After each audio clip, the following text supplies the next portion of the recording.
In this video, I'm going to show you how to add a payment page in Framer. So first, make sure you have or selected a page or website you've created or a template one. So just simply add a frame in here and then via clicking the letter F. And now edit it. You can edit it to gradient or solid colors. It's up to you. So after that, you can edit the radius of your frame also.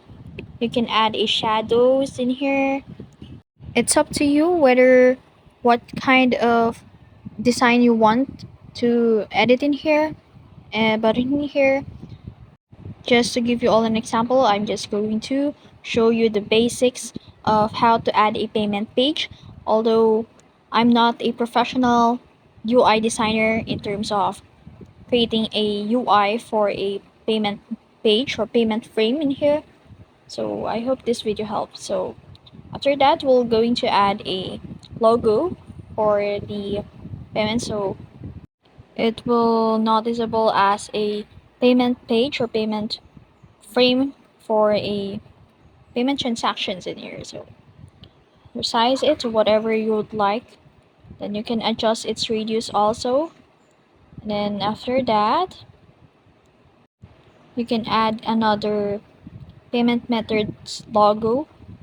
So I'll add this land bank and then resize it to whatever size you want. Then I add PayMaya and then make sure it's PNG so doesn't be going to be hassle. And after that,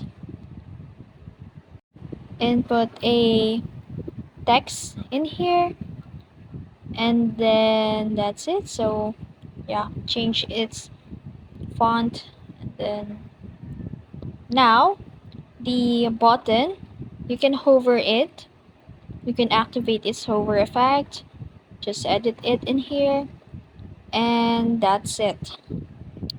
As you can see, my payment frame is almost done. You can add a code in here, a responsive code for this design. So yeah, that's how to add a payment page in Framer.